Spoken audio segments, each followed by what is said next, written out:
Hello, everyone. My name is Christie and I will be presenting my capstone project for the M2M Bytes DataTalent Program entitled Global Cyber Threats and the Vulnerabilities That Facilitated Them.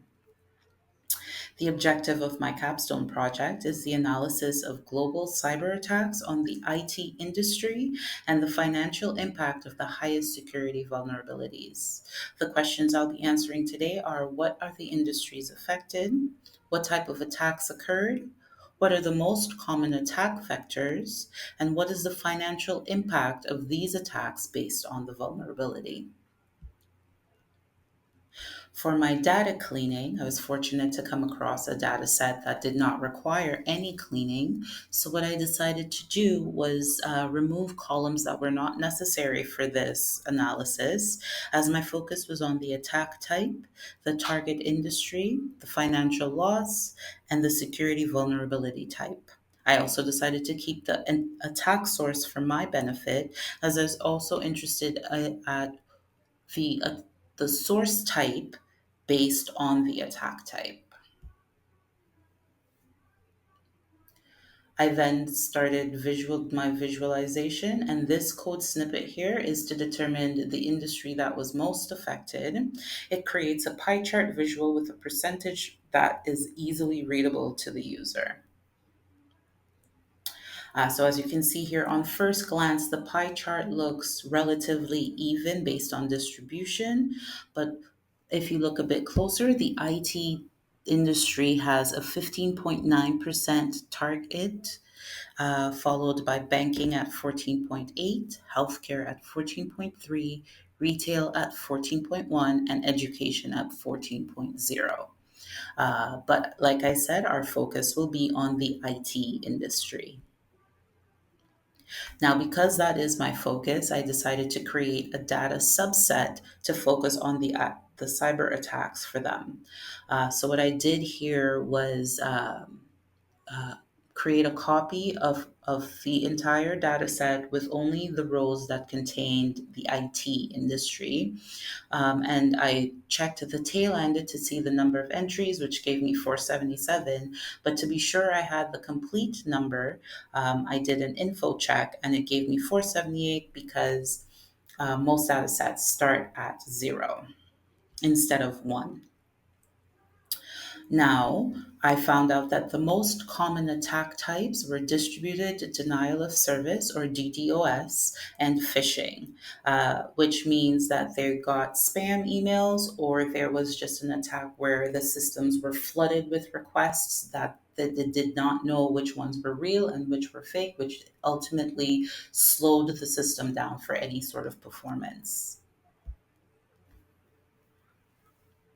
And the most common vulnerability within this is 0 day, which means the vendor did not know about any issues within the software or systems before deploying, and that was the easiest way to attack. It basically means the vendor had 0 days to repair any issues because it was unknown. And the second common are weak passwords, because which I chalk up to human error. Sorry, because it's easy for us to forget our passwords or write them down somewhere so we don't lose it. The easier the password, the easier it is for us to remember, especially when we have to change them frequently based on policy.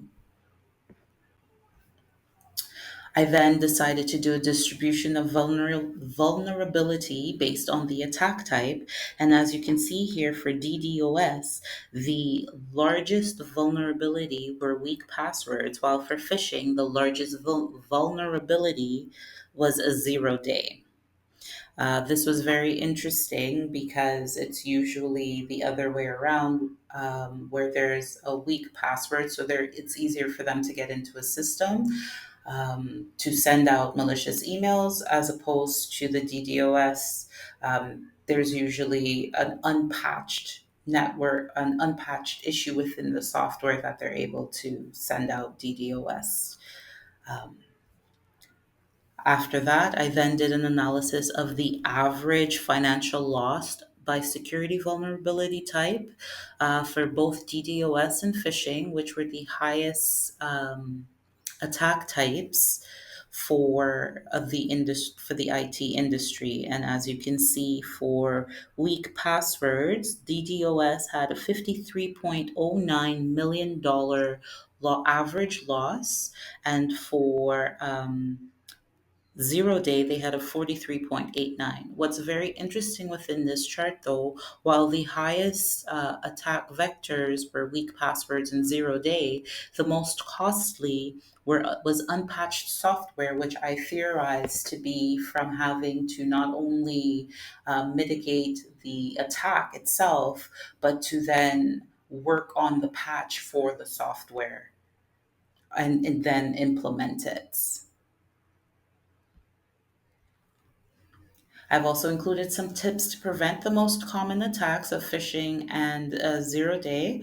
Uh, so, for one, ensure passwords for phishing specifically, ensure password for weak passwords. I'm so sorry, for weak passwords. Ensure passwords use a combination of letters, numbers, and special characters. Change passwords frequently and do not store them somewhere accessible. Enable spam filters on both work and personal emails. Verify the email is from a legitimate source before clicking links or downloading. If you're not sure, please feel free to ask. Thank you for listening. And if you have any questions, do feel free to reach out on the Data Talent Slack channel if you have any questions. Have a great day.